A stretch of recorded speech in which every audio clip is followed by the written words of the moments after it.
지난 주간은 정말 참 가슴 아픈 주간이었습니다.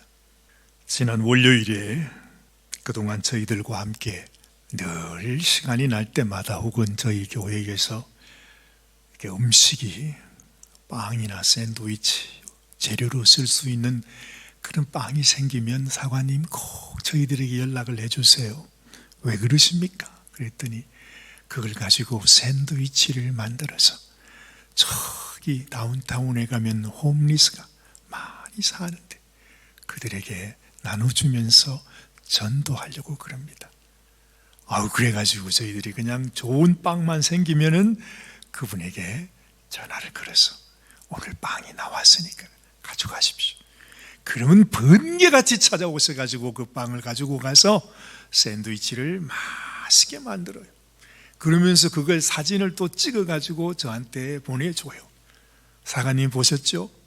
우리 이거 그냥 딴 데 쓰는 거 아닙니다. 그러면서 샌드위치를 그냥 아주 그냥 가득 만들어 가지고는 차에다가 싣고 저 다운타운의 홈리스 피플에게 그걸 나누어 주시는 분이 계셨습니다. 아마 여러분들은 자주 뵙지 않아서 누군고 하시겠지만 우리 에스터 박 그리고 제임스 박이라고 하는 귀한 권사님 장로님이 있습니다. 그런데 그 장로님께서 지난 월요일 날 하나님께서 불러가셨습니다. 그래서 장례식에 와서 기도를 해달라는 연락을 받았습니다. 그러고 있는데 이게 또 웬일입니까? 지난 수요일 이른 새벽에 여러분이 너무 잘 아시는 우리 김오순 권사님께서 하나님께서 권사님을 불러가셨습니다. 그런 연락이 또 온 겁니다. 깜짝 놀랐습니다. 왜냐하면 지난 주일에 저희들이 권사님을 뵀거든요. 여러 성도님들이 같이 가서 권사님을 뵙는데 얼마나 얼굴이 이쁘신지 그냥 머리는 하얀데 새색시 같았어요. 그냥 얼마도 말도 재밌게 하시고 농담도 하시고 또 누구지요? 누가 이번에 뭘 또 이렇게 인사를 했는데 우리 권사님이 인사를 하셨는가 했더니 권사님이 보시면서 한쪽 눈을 탁 이렇게 윙크를 하면서 내가 잘 지내고 있다고 그렇게까지 그냥 하셨던 권사님이신데 어떻게 며칠 사이에 그것도 다른 일도 없이 갑자기 하나님께 부르심을 받았다는 거죠. 그래서 제 마음속에 그런 생각이 든 것입니다. 아마 하나님께서 이 권사님은 얘야 내가 너를 보니 이제는 됐다. 너는 내 집에 올 준비가 됐구나. 너는 거기 더 이상 있지 말고 그 어려운데 그냥 누워있지 말고 내게로 오너라 하고 하나님께서 그냥 그 새벽에 불러가셨구나 하는 생각을 하게 되는 것입니다. 지난 주일 마지막으로 제가 권사님과 함께 기도를 드리면서 간절히 기도를 하는데 이상하게 권사님께서 기도하는 중간중간에 제 손을 꼭 잡으시는 거예요. 그리고 아멘 하시다. 또 기도하는 중간에 또 손을 꼭 잡으셨다가 놓으셨다가 잡으셨다가 놓으셨다가 기도하면서 제가 뭔가 좀 예사롭지 않구나 그냥 그런 생각이 들기도 했었습니다. 아니나 다를까 이런 일이 있게 된 것입니다. 여러분 가만히 생각해 보면 여러분들도 아마 그런 생각 가끔 하실 것입니다. 우리가 준비가 되지 않아서 그렇지 우리가 우리 마음의 준비만 된다면요 하나님의 소원은 우리를 빨리 데리고 가는 것이 소원이에요. 우리는 어찌하든지 하루라도 한 시간이라도 이 세상에 더 오래 살고 싶은 게 여러분 소원이죠.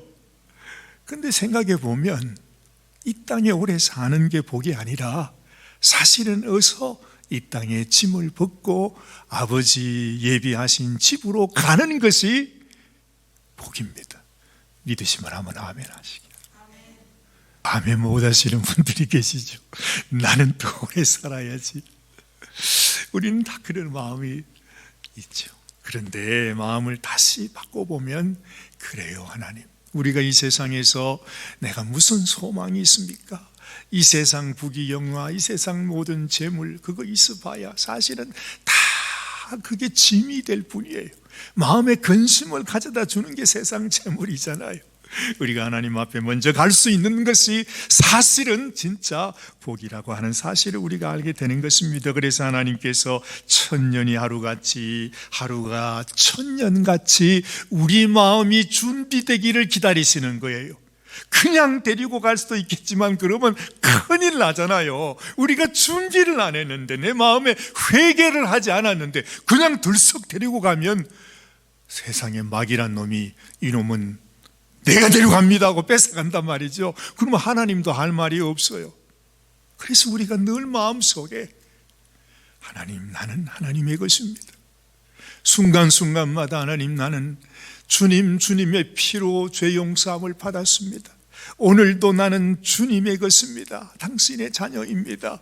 내가 죄인인 것을 주님께 고백합니다. 주님께서 내가 죄를 자백하면 하나님은 미쁘셔서, 그렇죠? 우리 죄를 다 씻으시고 우리를 다 죄악 가운데서 구원하신다 약속하셨단 말이죠. 그런데 내 마음속에 아직까지 회개하는 마음이 없어.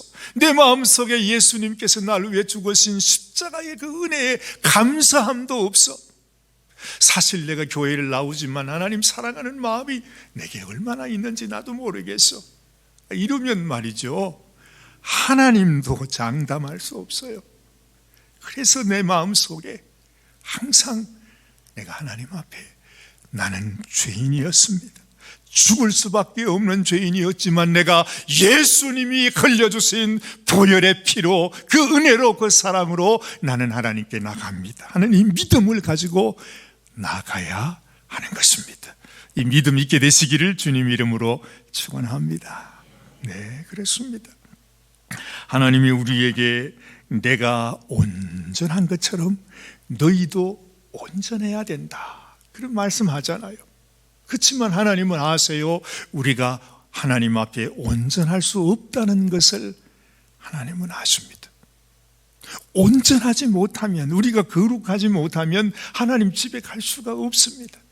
그래서 하나님께서 우리를 그 아버지의 집으로 우리를 데려가기 위해서 당신이 대신 우리의 죄를 지고 죽으시고 당신의 그 온전하신 의, 거룩함을 우리에게 주었단 말입니다. 마치 심장을 이식하는 수술하는 것처럼 썩어버린 심장을 꺼내고 그 심장을 예수님이 갖고 예수님의 심장을 꺼내서 우리에게 심어주면서, 너는 이제 옛날에 죄인된 너가 아니라 너는 이제 하나님의 자녀가 되었다, 우리 주님은 우리에게 약속해 주고 있는 것입니다.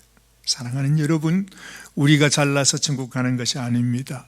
나는 죄인입니다. 나는 부족합니다. 그러나 오직 예수 그리스도의 보혈의 공로로, 주님이 흘려주신 그 피의 능력으로 담대하게 우리는 마귀 앞에서, 마귀야 내게서 떠나갈지어다, 나는 너의 자식이 아니라 하나님께 속한 자라고 선포할 수가 있는 것입니다.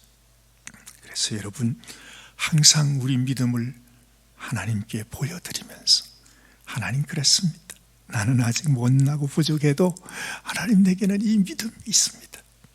그렇죠? 그 믿음을 우리가 최소한이라도 하나님 앞에 보여드리는 자리가 바로 이 예배의 자리가 되는 것입니다. 그래서 예배 자리에 오신 여러분들이 너무 복된 것입니다. 이거 아무것도 아닌 것 같아도 말이죠, 하나님께서 그래도 예배 자리에 나온 여러분들의 마음을 보시고, 우리가 이렇게 못난 인생을 살지만 하나님이 말하는 겁니다. 그래도 너는 내 자식이야. 하나님이 그렇게 인정해 주시는 거죠. 마귀가 우리를 손대지 못하게 되는 것입니다. 오늘 역대상 본문의 말씀 속에 역대상 말씀을 쭉 읽어보면요, 이것이 여러분도 잘 아시는 유다 자손의 후손들입니다. 그러니까 수십 수백 명의 그 이름들이 거기에 쭉 나와 있어. 딴 거 아무것도 없어. 누가 누구를 낳고 누가 낳았는데 누구의 아비는 누구고 누구의 아비는 누구고 계속 그 얘기만 했어. 우리는 읽어 나가다가 막 덮어버리고 말죠. 그 족보인데요, 근데 왜 하나님께서 이렇게 지루한 족보를 우리에게 기록해 뒀을까? 이번 주간에는 제가 그 생각만 했습니다.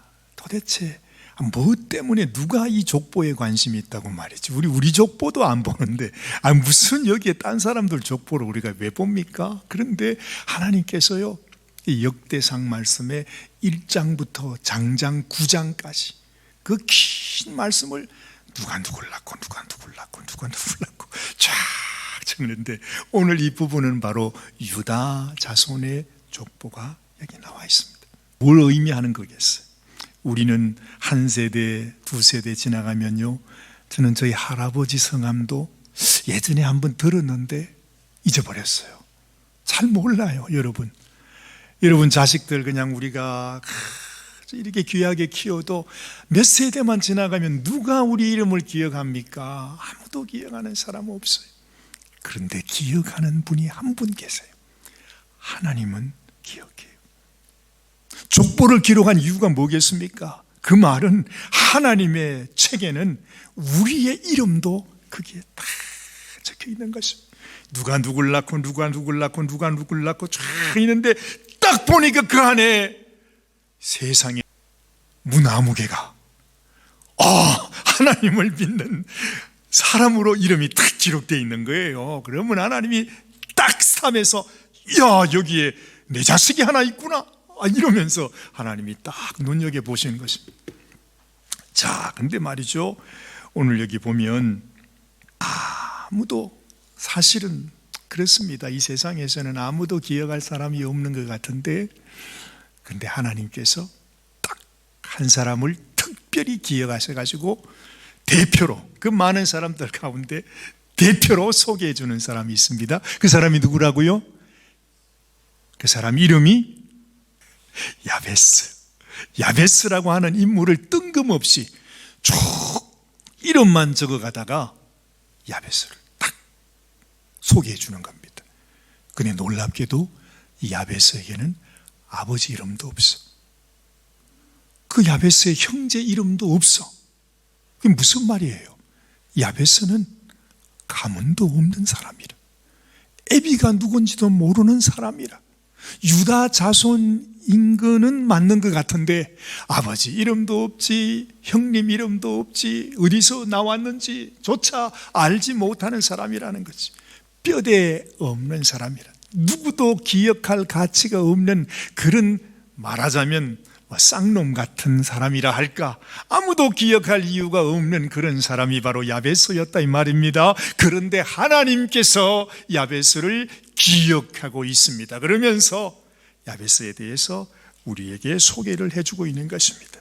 자, 오늘 보니까요, 여러분들이 기억하시겠지만은, 야베스는 그 형제보다 귀중한 자라였습니다.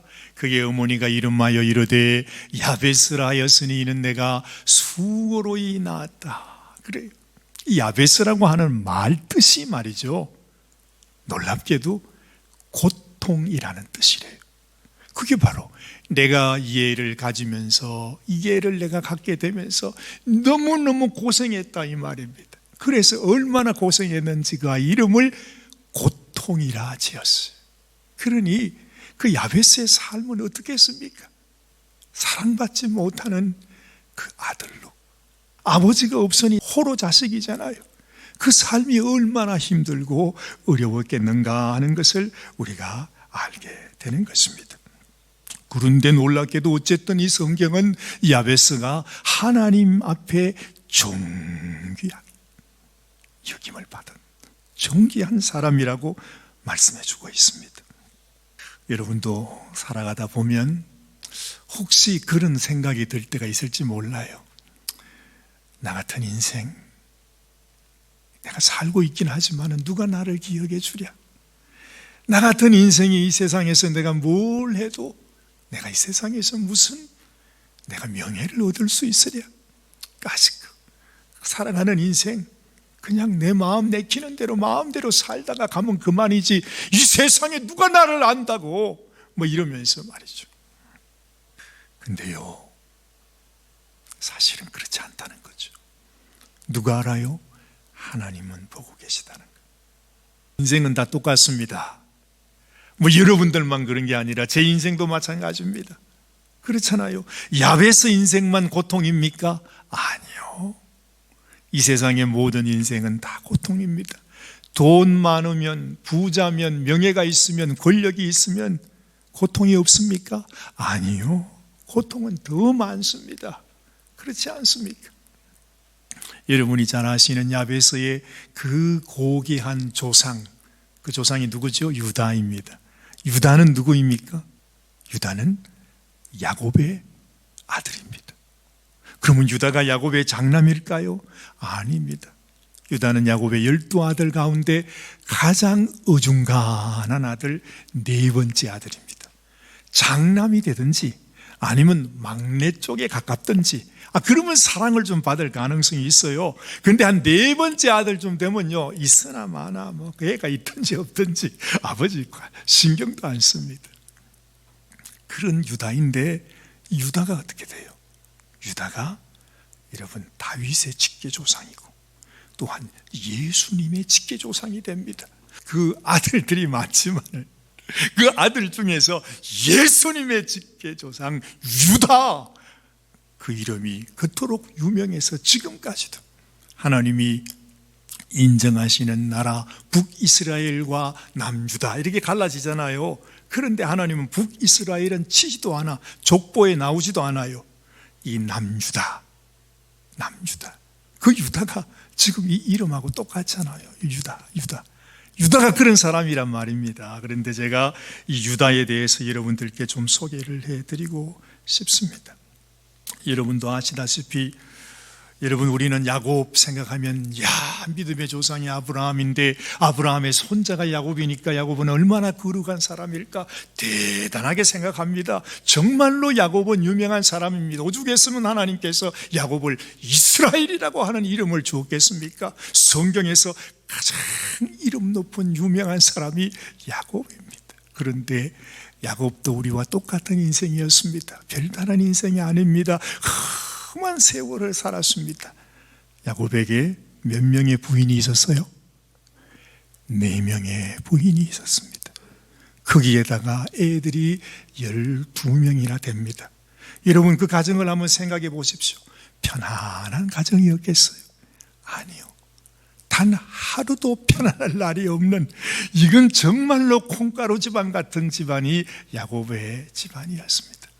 그런데 야곱의 12아들 가운데 장남, 여러분 장남 그러면 뭐가 생각나는 게 없습니까?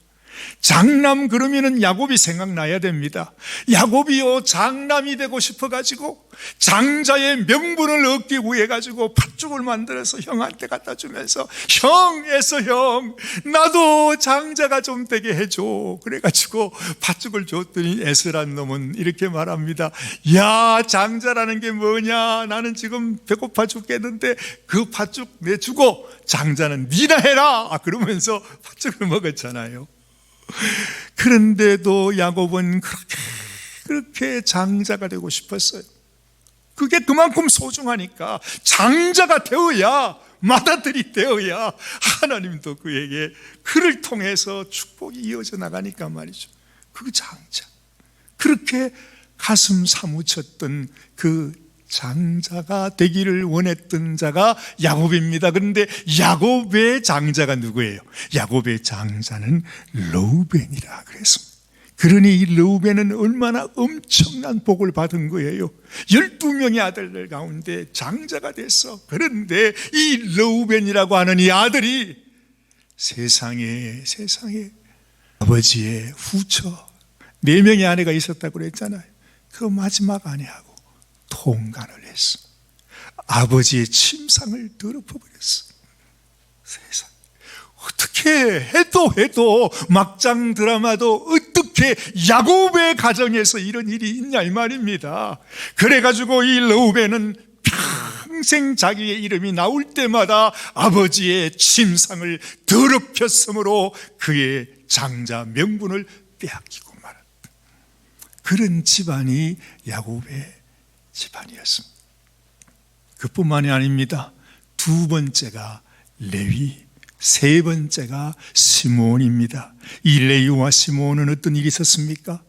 험한 세상을 살던 중에 자기 동생, 여동생이 세겜 족속에게 가서 겁탈을 당해요. 그것 때문에 이 레위와 시므온이 그냥 복수하겠다고 거짓말을 해가지고서 그 세겜 족속을 할례를 받게 하잖아요. 그들이 움직이지 못할 때 가가지고서는 세상에 그 족속에 있는 남자들을 그냥 싸그리 한 명도 남김없이 다 죽여버립니다. 보통 일이 아닙니다. 진짜로. 그 다음 네 번째가 누구라고요? 네 번째가 누구예요? 유다, 오늘의 주인공 유다입니다. 그런데 이때에 무슨 일이 생기느냐? 세상에 하여튼 이 한 아이가 12명 정도 되면 이런 일이 생기는가 봐요. 야곱이 제일 사랑했던 아들이 누구였죠? 야곱이 제일 사랑했던, 자기가 가장 사랑했던 아내의 아들 요셉이. 그래서 요셉한테는 아주 비단 옷도 입히고 그랬더니 세상에 이 배달한 영들이 시기를 내가지고 저 요셉을, 저놈을 내가 살려두나 봐라, 아버지만 없으면 저놈을 죽여버려야 되겠다고 정말로 그들이 요셉을 죽이게 되었습니다. 이야, 진짜 완전히 요셉이 죽게 되었던 그 찰나에 그래도 우리 형제고 우리 동생인데 어떻게 죽일 수가 있냐, 그러지 말고 우리가 그냥 저 상인들한테 팔아버리자. 그래가지고 팔자고 했던 사람이 누구예요? 그 사람이 바로 유다였습니다. 이야, 그래도 어쨌든 유다는 자기 동생을 살린 겁니다. 요셉이 그렇게 살아난 거예요. 요셉이 만약에 죽었으면 모든 성경의 역사는 끝난 것입니다. 그런데 이 유다의 처신으로 인해서 요셉이 살았고, 요셉이 애굽의 총리가 되고 이스라엘 백성들이 그렇게 번성하게 된 것입니다. 그런데 이제 요셉이 팔려갔습니다. 아버지에게는 죽었다 말했습니다. 요셉이 다시는 돌아올 수가 없습니다. 죽은 거나 마찬가지입니다. 그랬더니 여러분, 유다의 마음속이 얼마나 힘들었겠습니까? 마음의 가책이 돼서 도무지 살 수가 없는 거, 아버지 집에서 내가 살 수가 없는 거, 아버지 얼굴을 볼 수도 없고 보기도 싫고 형제들 얼굴 봐도 저놈이 형제인지 왼수인지 모를 정도로 도무지 살 수가 없는 거예요. 그래가지고 유다가 가출을 해버려요. 하나님이고 뭐고 아버지고 뭐고 이스라엘이고 뭐고 나는 여기서 살 수 없다. 그러면서 도망가버려. 가출을 해버려. 아버지 버리고 형제 버리고 혼자 그냥 갔어요. 그래가지고는 절대로 해서는 안 되는, 옛날 아브라함 적부터 그러잖아요. 너희가 가나안 여인하고는 결혼하서는 안 된다. 그게 하여튼 이게 불문율처럼 내려왔던 법칙이었거든요. 그런데 이 유다가 어떻게 하느냐? 가나안 여인을 만나가지고 덥석 결혼을 해버려요. 그러면서 그 아들들을 통해서 그 후손이 생겨나게 된 겁니다. 이야, 이렇게 해서 여러분 어떤 일이 생겨나죠? 여러분이 알고 있는 유다 백성들이 그렇게 만들어진 거예요. 예수님이 어떻게 생겨나죠? 그 후손들을 통해서 이 땅에 오신 분이 우리 주님이시란 말이죠. 우리는 엉망진창으로 살았는데, 우리는 하나님을 원망하며 살았는데, 정말로 하나님 앞에 나는 더 이상 이 집안에서 살 수가 없다는 그런 낙심과 좌절과 절망 속에서 살았는데도 불구하고 하나님의 약속이 얼마나 질긴지, 도대체 하나님은 어디까지 보시는 건지, 우리가 그렇게 못난 인생을 살았는데도 불구하고 하나님이 택하신, 하나님이 부르신 하나님의 백성들에게는 모든 것이 합력하여 뭘 이룬다고요? 선을 이루신다. 이런 과정을 통해서도 하나님은 놀랍게 하나님의 역사를 이루어 가시는 모습을 보는 것입니다.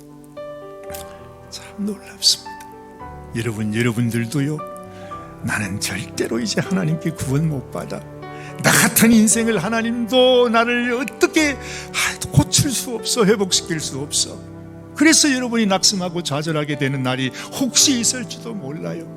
어림없는 소리예요. 여러분, 하나님이 택하신 자들은 어디로 도망가도 도망갈 수 없어요.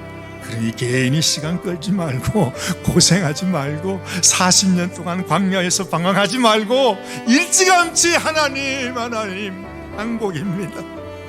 하나님이 나를 불러주셨는데 내가 어디로 도망가겠습니까? 하나님 앞에 나와서 하나님 말씀대로 주님께서 나를 이렇게 사랑하시는데, 하나님이 나를 축복하시겠다는데, 네가 아무리 밑바닥으로 네가 도망가도 내가 너를 택했고 너를 세워서 네 인생을 내가 너를 통해서 나의 뜻을 이루리라 말씀해 주시는데, 하나님을 믿고 하나님 의지하고 살아가야 된다. 이게 바로 유다였습니다. 보세요. 하나님이 유다의 후손 가운데 그런 후손들이었습니다. 사실 거기에서 뭘 우리가 찾을 게 있겠습니까? 유다와 가나안 여인을 통해서 난 아들, 그뿐만 아닙니다. 여러분도 아시다시피 이 유다의 며느리를 통해서 이 시아버지가 아들을 놓기도 했습니다. 참 놀랍습니다. 그런데 그 아들을 통해서 주님이 오셨다니까요. 하나님이 우리가 이해를 못할까봐 오늘 우리에게 소개해 준 사람이 야베스라고 하는 사람입니다. 야베스 역시도 유다만큼은 아니겠지만은 그 인생이 고통 그 자체라고 그랬으니까 얼마나 힘들고 어려웠겠습니까? 아버지 없이 태어나서 어려움을 다 겪었는데 결국 마지막에 야베스는 하나님께 고백합니다. 오늘 야베스의 기도를 한번 보십시오.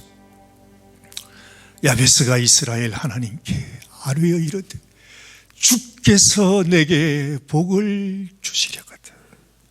여러분, 이 말을 잘 보면요, 나는 하나님께 복을 받을 수 없는 인생입니다. 그 고백입니다. 앞에다가 만일이라고 하는 말을 한번 붙여보십시오. 만일, 만약에, 만에 하나라도 주님께서 내게 복을 주실 수 있으시다면은, 그 말이잖아요. 자기는 하나님께 복 받을 수 없는 인생이라는 사실을 너무너무 뼛속 깊이 알고 있었어요. 그런데도 자꾸 하나님이 자기를 부르시는 거예요. 그래서 이 야베스가 하나님께 말하는 거예요. 하나님, 나 같은 놈이 하나님께 나갈 수 있습니까? 나 같은 놈이 하나님께 복을 받을 수 있습니까? 만약에 정말로 이것이 당신이 원하시는 것이라면은 내가 원하는 것은 이것입니다 하고 하나님께 기도하는 것입니다. 뭐라고 기도합니까? 나의 지역을 넓혀주세요. 그 당시는 바벨론 포로에서 돌아왔던 그 정말로 비참하고 힘든 가운데 살던 민족이었습니다. 그들에게는 땅이 필요했어요. 왜냐하면 다 빼앗겼으니까. 하나님, 나에게 땅을 주세요. 그리고 주님의 손으로 나를 도와주세요. 당신이 나를 도와주지 아니하면 나는 아무것도 할 수 없는 인생인 것을 내가 아니까, 당신이 없이는 나는 아무것도 할 수가 없는 인생이기에 당신이 도와주셔야 합니다.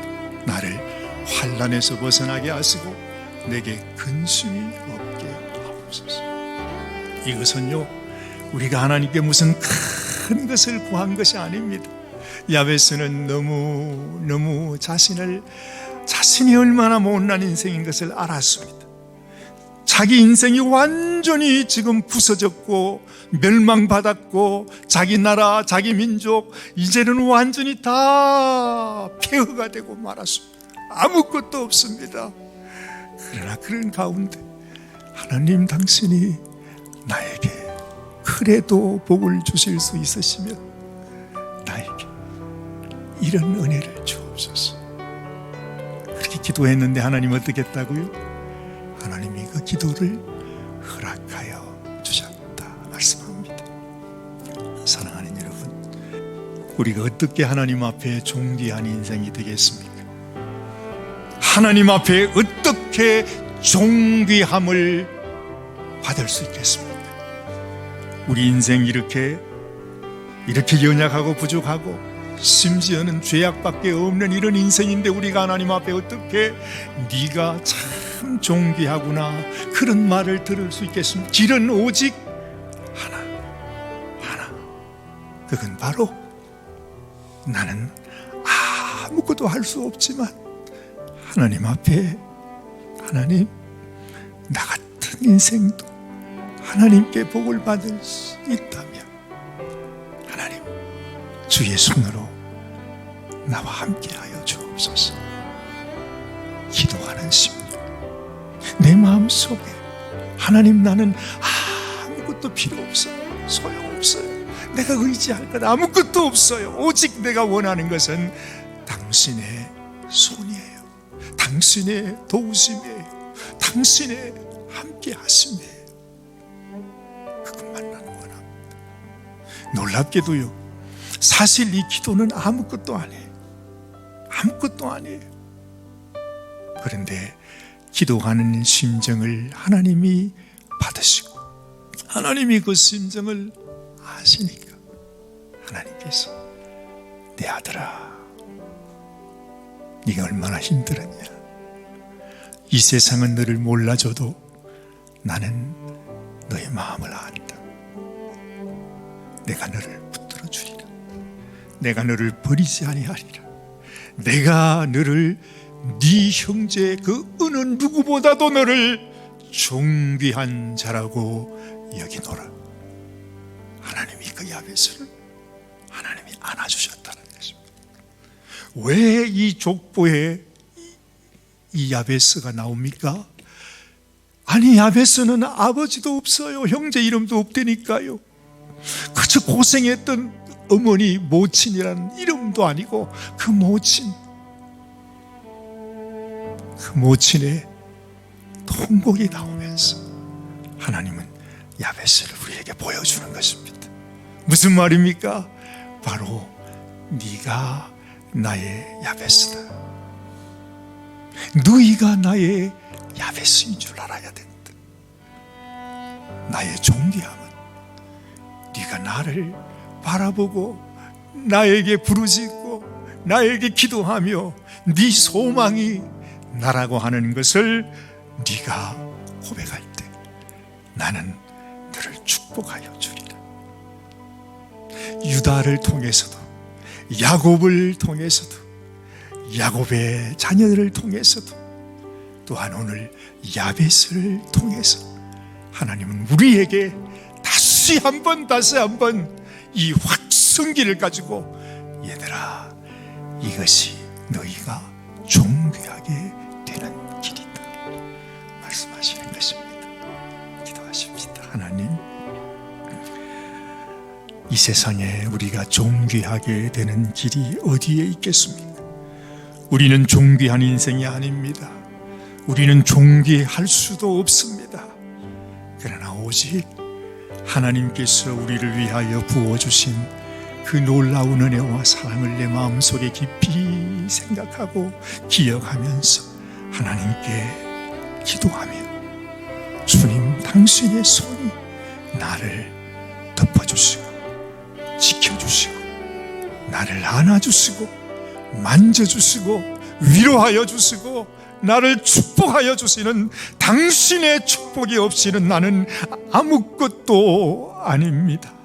주님, 내 인생 주님께 올려드리오니 주님께서 축복하여 주시옵소서. 이러한 소원으로 나아가는 우리 모든 성도들이 되게 하여 주시옵소서. 우리 주님 예수님의 귀하신 이름 받들어 간절히 축복하며 기도드리옵나이다. 아멘, 아멘, 아멘.